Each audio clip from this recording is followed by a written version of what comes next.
कालू कौआ अपनी पत्नी टुनटुनी और दो बच्चों के साथ रहता था। कालू रंग बिरंगी कुल्फी बेच कर अपने घर का खर्च चलाया करता था। ठंड का मौसम शुरू हो चुका था, जिसके चलते कालू की बनाई रंग बिरंगी कुल्फी खाने कोई भी पक्षी नहीं आता था। वो अपनी ठेले के पास उदास बैठा था। क्या करूं, कुछ समझ में नहीं आ रहा है। ठंड इतनी बढ़ गई है कि कोई बर्फ कुल्फी खाना ही नहीं चाहता। ऐसे ही कुछ दिन चलता रहा तो मैं रोड पर आ जाऊंगा। घर में पत्नी और बच्चे का खर्च अब मैं कैसे पूरा करूंगा।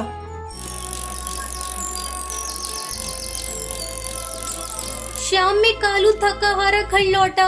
आज भी उसकी कुछ भी कमाई नहीं हुई थी। तब तक आप लोग कमेंट पे बताएं 123 माइनस 89 कितने होते हैं। क्यों जी, आप इतनी थकी हारी और परेशान दिख रही हैं। लगता है आज भी बिक्री नहीं हुई है। अगर ऐसा ही चलता रहा तो बच्चों की पढ़ाई छूट जाएगी। अपने ऊपर थोड़े बहुत जो कर्ज है वो भी हम चुका नहीं पाएंगे। यही तो मैं भी सोच रहा हूँ टुनटुनी, इस ठंड में कोई बर्फ कुल्फी खाना ही नहीं चाहता। तभी टुनटुनी के दोनों बच्चे स्कूल से घर आ जाते हैं। बच्चों, तुम लोग थोड़ी देर रुको। मैं तुम्हारे पिताजी के लिए बर्फ कुल्फी बना रही हूँ। तुम लोगों के लिए भी बना देती हूँ। नहीं माँ, आज हमें बर्फ कुल्फी नहीं खानी। तुम पिंकी को कुल्फी खिलाओ। मुझे तो आज मैगी खाने का मन हो रहा है। तुम्हें पता है माँ, मेरी सहेली आज स्कूल में गर्मा गर्म मैगी खा रही थी। उसे देखकर मेरे मुँह में पानी आ गया। माँ, मैं भी आज मैगी खाऊंगी। मुझे तुम 5 रुपए दो ना, मैं अभी जाकर मैगी के पैकेट खरीद कर लाती हूँ। टुनटुनी पिंकी को 5 रुपए देती है। जा पिंकी, जल्दी से मैगी खरीद कर ला। मैं तुम लोगों के लिए मैगी बना देती हूँ। थोड़ी देर बाद टुनटुनी बच्चों को मैगी बनाकर देती है।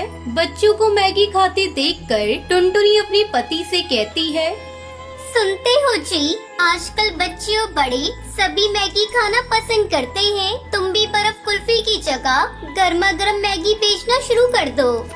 अरे नहीं टुनटुनी, जहाँ मैं कुल्फी बेचता हूँ वहाँ कई ठेले पर मैगी बिकती है। हमें कुछ अलग सोचना होगा। तो तुम कुल्हड़ चाय बेचो। कुल्हड़ चाय तो सभी चाव से पीते हैं।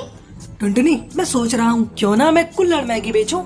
अरे ये तो बहुत बढ़िया आइडिया है। मैं कल तुम्हारे लिए बहुत सारी मैगी और मिट्टी की कुल्हड़ बना दूंगी।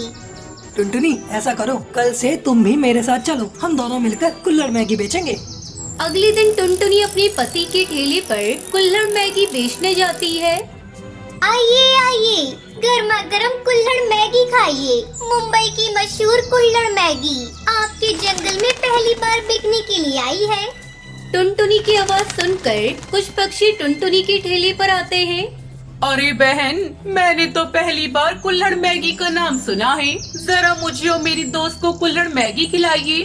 टुनटुनी अपने दोनों ग्राहकों को कुल्हड़ मैगी खाने के लिए देती है। अरे वाह, इस मैगी का तो कोई जवाब नहीं। इसका स्वाद तो बहुत अच्छा है। कुछ ही घंटों में टुनटुनी की बनाई हुई सारी कुल्हड़ मैगी बिक जाती है। ये देखकर दोनों पति पत्नी बहुत खुश होते हैं। देखा जी, आपकी कुल्हड़ मैगी का आइडिया तो बहुत ही अच्छा था।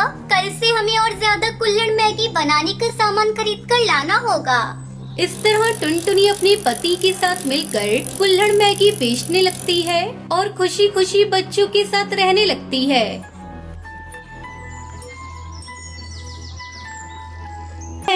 बरसात का मौसम था।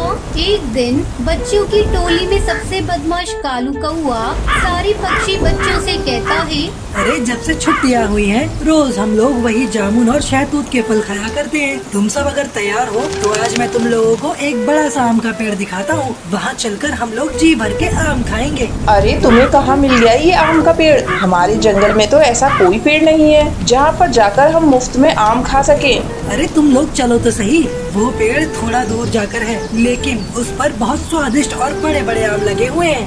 तुम उस जंगल के सुनसान इलाके में पड़ने वाले आम के पेड़ की बात तो नहीं कर रहे हो ना बाबू ना? हम लोग वहाँ नहीं जाने वाले। मेरी माँ ने वहाँ जाने से मना किया है। अरे तुम तो हो ही डरपोक। अपने साथ साथ हमें क्यों डरा रही हो टुनटुनी चिड़िया? अरे तुम्हें नहीं चलना तो मत चलो, तुम यहाँ रहो और ये जामुन खाओ। हम तो उस पेड़ पर आम खाने जा रहे हैं। सारे पक्षी कालू की बात से सहमत हो जाते हैं और सुनसान स्थान पर लगे हुए उस आम के पेड़ पर आम खाने चले जाते हैं। अरे वाह कालू, तुम तो सच कहते थे। इस पेड़ पर तो बहुत सारे आम लगे हैं। अब हम लोग रोज यहाँ पर आम खाने आया करेंगे। पक्षियों की बात सुनकर उस पेड़ पर रहने वाले जादूगर की नींद टूट जाती है। अरे वाह, पक्षियों के बच्चों की आवाज। मेरे आम के पेड़ पर फल खाने की कीमत अब इन बच्चों को अपनी जान देकर चुकानी पड़ेगी। आज तो इन बच्चों को खाकर मैं अपनी बरसों की भूख मिटा लूंगा। अब इन बच्चों में से मैं किसी को भी नहीं छोड़ूंगा। दुष्ट जादूगर पक्षियों के बच्चों पर हमला करने ही वाला होता है कि तभी हरिया काका वहाँ से गुजरते हैं। अरे बच्चों, तुम लोग इस पेड़ पर बैठकर क्या कर रहे हो? क्या तुम्हारे माता पिता ने तुम्हें नहीं बताया कि इस पेड़ से आम खाना मना है? चलो जाओ यहाँ से। हरिया काका को वहाँ देखकर सारे पक्षी बच्चे डर जाते हैं और तुरंत वहाँ से उड़ जाते हैं। ये कैसे हो सकता है? मेरे इतने करीब आकर मेरा शिकार मेरे हाथों से निकल गया। इन बच्चों की महक मेरी भूख को और भी बढ़ा रही है। अब मैं इन बच्चों को खाए बिना नहीं रह सकता। कोई उपाय तो ढूंढना ही होगा। इसके बाद दुष्ट जादूगर बच्चों को शिकार करने के लिए एक उपाय सोचता है। अगले दिन जादूगर एक साधारण कौवे का भेष बदलकर जंगल में आम बेचने आता है। आम ले लो आम, ताजे ताजे आम, मीठे रसीले आम। मेरे आम इतने ताजे और रस भरे हैं कि जो इन्हें एक बार खाता है वो दोबारा खाए बिना रह नहीं पाता। आम बेचने वाले कौवे की आवाज सुनकर सबसे पहले बंटी कबूतर बाहर निकलता है। अरे आम बेचने वाले, तुम्हारे आम तो वाकई बहुत बड़े और रसीले लग रहे हैं। ऐसा लगता है जैसे तुम उसी पेड़ से तोड़कर ये पीले आम लाए हो। बंटी कबूतर उस जादूगर की बातों में आ जाता है और जैसे ही वो उस आम को खाता है वो जादूगर के वश में आ जाता है। एक शिकार का इंतजाम तो हो गया, बाकी के शिकार को और ढूंढना है। मैं किसी को भी नहीं छोड़ूंगा। तुम सबको चुन चुन के अपने आम के पेड़ पर ले जाऊंगा। इसके बाद बंटी कबूतर सम्मोहित होकर खुद ही उस आम के पेड़ के पास जाने लगता है। थोड़ी दूर जाने पर इससे पहले कि कोई और पक्षी मुझे देखे, जल्दी जल्दी उन बच्चों को ये आम खिला देता हूँ और पकड़कर अपने पेड़ पर ले जाता हूँ। तभी जादूगर को टुनटुनी चिड़िया अपने घर के बाहर खेलती हुई दिखाई पड़ती है। अरे आओ आओ छोटी चिड़िया, तुम्हें भी आम बहुत पसंद है ना? लो मेरे आम खाकर देखो। नहीं नहीं, मेरे पास आम खरीदने के लिए पैसे नहीं है। मुझे तुम्हारे आम नहीं चाहिए। तुम्हारे जैसे छोटे छोटे बच्चों को मैं मुफ्त में आम देता हूँ। मैं तुमसे पैसे नहीं लूंगा। आओ मेरे पास आम देखो कैसा है। नहीं, मैंने कहा ना मुझे आम नहीं चाहिए। मेरी माँ ने अजनबी पक्षियों से कुछ भी लेने को मना किया है। बड़ी जिद्दी है ये चिड़िया, लगता है ऐसे नहीं मानेगी। इतना कहकर वो अपने जादूगर रूप में आ जाता है। मैंने कहा ना, जल्दी से आम खा ले। खा जल्दी से, जल्दी खा। जादूगर जबरदस्ती टुनटुनी चिड़िया के मुंह में आम का टुकड़ा डाल देता है, जिसके बाद वो भी सम्मोहित होकर वहाँ से आम के पेड़ की ओर उड़ जाती है। इसी तरह वो दुष्ट जादूगर बारी बारी से जंगल के सभी पक्षियों को वश में करके अपने आम के पेड़ पर ले जाता है। कुछ देर बाद जंगल में अपने बच्चों को गायब पाकर सारे पक्षी रोने लगते हैं। अरे देखो पक्षियों, एक साथ इतने सारे बच्चों के गायब होने के पीछे जरूर कोई बड़ी वजह है। आज दोपहर को मैंने एक आम बेचने वाले को देखा भी था, जो बच्चों को मुफ्त में आम बांट रहा था। अब मुझे लगता है उस आम बेचने वाले जादूगर के आने के बाद से ही बच्चे गायब हुए हैं। हे भगवान, कहीं वही आम के पेड़ पर रहने वाला दुष्ट जादूगर ही तो हम सभी के बच्चे को नहीं ले गया। इसके बाद सभी पक्षी उस आम के पेड़ के पास पहुंचते हैं, जहां पर आम की जगह उनके बच्चे पेड़ पर लटके हुए दिखाई पड़ते हैं। सभी पक्षी अपने बच्चों के ऐसी हालत में देखकर रोने लगते हैं। अगर अपनी जान प्यारी है तो सब के सब चले जाओ, वरना तुम्हारे बच्चों के साथ साथ आज तुम लोग भी मारे जाओगे। देख, इन मासूम बच्चों को जाने दे और इस जंगल को छोड़कर चला जा, नहीं तो आज मैं तुझे नहीं छोड़ने वाला। अगर तू मुझे कैद करेगा तो तू भी मारा जाएगा। चला जा यहाँ से, ये बच्चे मेरे शिकार हैं। जादूगर की बात सुनकर हरिया काका एक लाल रंग का धागा पेड़ पर बांध देते हैं। इससे जादूगर चीखने लगता है। अरे अंकल, इन जादूगर अंकल को मत मारिए। ये तो बहुत अच्छे अंकल हैं। इन्होंने हमें मीठे मीठे आम भी खिलाए।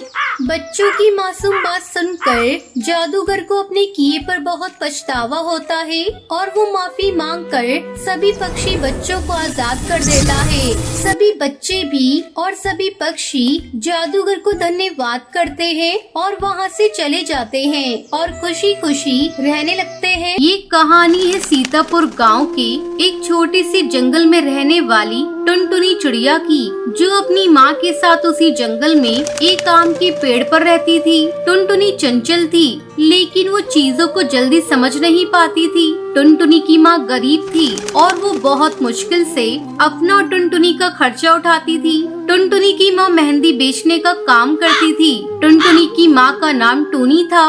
एक दिन जब टुनटुनी अपनी सहेलियों के साथ खेल रही थी, तब एक सहेली पिंकी चिड़िया ने टुनटुनी से कहा, सुन टुनटुनी, हम सब मेहंदी सीखने जाएंगे, तू भी चल हमारे साथ। नहीं, मैं नहीं जा सकती।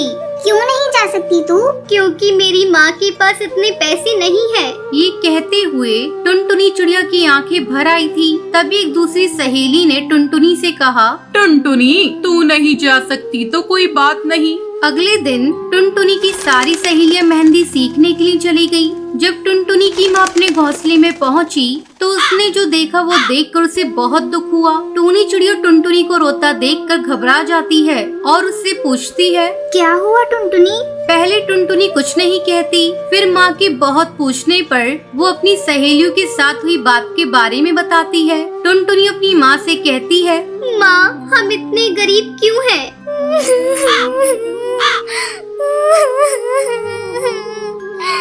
ये कहते कहते टुनटुनी और फूट फूट कर रोने लगती है। ये देख उसकी माँ भी खुद को रोक नहीं पाती और टुनटुनी को अपने सीने से लगाकर रोने लगती है। ये सब एक दूर बैठा हरी तोता देख रहा था। हरी तोता टूनी चिड़िया के पास गया। हरी तोते ने टूनी चिड़िया से पूछा, क्या हुआ टूनी बहन? टुनटुनी मेहंदी लगाना सीखना चाहती है, पर मेरे पास इतने पैसे नहीं है कि मैं इसे मेहंदी सीखने भेज सकूं। ये सब कहते हुए टूनी चिड़िया की आंखों से आंसू बहने लगे। हरी तोता ने टूनी चिड़िया से कहा, रो मत बहन, तुम्हारी टुनटुनी को मेहंदी लगाना मैं सिखा दूंगा और तुम्हें पैसे भी नहीं देने पड़ेंगे। सच तोता भैया, आप सिखाओगे? हरी तोते ने हाँ में सर हिलाकर जवाब दिया। टूनी चिड़िया ने टुनटुनी चिड़िया से कहा, सुन टुनटुनी, तू मेहंदी लगाना सीखना चाहती थी ना? हाँ माँ, कल से तुझे तोता भैया मेहंदी सिखाएंगे। ये बात सुनकर टुनटुनी की आंखें खुशी से चमक उठती है। अगले दिन से हरी तोता ने टुनटुनी को मेहंदी लगाना सिखाना शुरू कर दिया। हरी तोता ने टुनटुनी को कठिन मेहंदी डिजाइन को भी आसानी से बनाना सिखा दिया। कुछ दिन बाद टुनटुनी मेहंदी लगाने की कला में निपुण हो गई थी। उधर टुनटुनी की सहेलियां भी मेहंदी सीख चुकी थी। सबको इस बात पर बहुत गर्व हो रहा था, परंतु टुनटुनी की एक सहेली जिसका नाम सुंदरी कौवी था, वो ये कहती है कि मैं तुम सबसे ज्यादा अच्छी मेहंदी लगाती हूँ। ये बात कहकर वो वहाँ से चली जाती है। सुंदरी कौवी अपनी कला पर घमंड करने लगी थी। इधर टुनटुनी ने जंगल की दूसरी चिड़ियाओं को मेहंदी लगाना शुरू कर दिया था और पक्षियों को उसकी लगाई मेहंदी बहुत पसंद भी आती थी। टुनटुनी चिड़िया मेहंदी लगाने के लिए धीरे धीरे प्रसिद्ध होने लगी और अब उसे मेहंदी लगाने के पैसे मिलने लगे थे, जिससे उनकी गरीबी काफी हद तक दूर हो गई थी। टुनटुनी और उसकी माँ इस बात को लेकर बहुत खुश थे। जब इस बात का पता टुनटुनी की सहेलियों को चला तो उससे मिलने के लिए गई। टुनटुनी अपनी सहेलियों से मिलकर बहुत खुश हुई, परंतु सुंदरी कौवी को टुनटुनी की इतनी तारीफ पसंद नहीं आई। सुंदरी कौवी चिड़ियाओं के सरदार कड़कनाथ सेठ की बेटी थी। सुंदरी कौवी ने सरदार से कहा, पिताजी, क्यों न इस बार जंगल में मेहंदी प्रतियोगिता रखी जाए। इससे ये पता चल जाएगा कि इस जंगल में सबसे अच्छी मेहंदी कौन लगाता है। सरदार कड़कनाथ सुंदरी कौवी की बात मान लेता है। सरदार ने अपने मंत्री बंटी कबूतर से कहा, मंत्री जी, मेहंदी प्रतियोगिता की व्यवस्था की जाए। जब प्रतियोगिता की तैयारी चल ही रही थी कि सुंदरी कौवी ने अपनी सहेलियों से कहा, देख लेना, ये प्रतियोगिता मैं ही जीतूंगी। सुंदरी कौवी को अपनी कला और होनहारी पर घमंड हो गया था। फिर जब ये प्रतियोगिता शुरू हुई तो सभी प्रतिभागियों को मेहंदी की अलग अलग डिजाइन दे दी गई। सुंदरी कौवी ने जानबूझकर सबसे कठिन डिजाइन टुनटुनी को दिलवा दी। सुंदरी कौवी ने मन में सोचा, ये टुनटुनी तो बेवकूफ है, इतनी कठिन डिजाइन ये नहीं बना पाएगी और ये प्रतियोगिता हार जाएगी और फिर ये प्रतियोगिता मैं ही जीतूंगी। सुंदरी कौवी ये सोचकर मन ही मन खुश हो रही थी। तभी प्रतियोगिता का समय समाप्त हो जाता है और प्रतियोगिता की विजेता की घोषणा शुरू हो जाती है। प्रथम पुरस्कार टुनटुनी को और दूसरा तीसरा पुरस्कार टुनटुनी की 2 सहेलियों को मिलता है।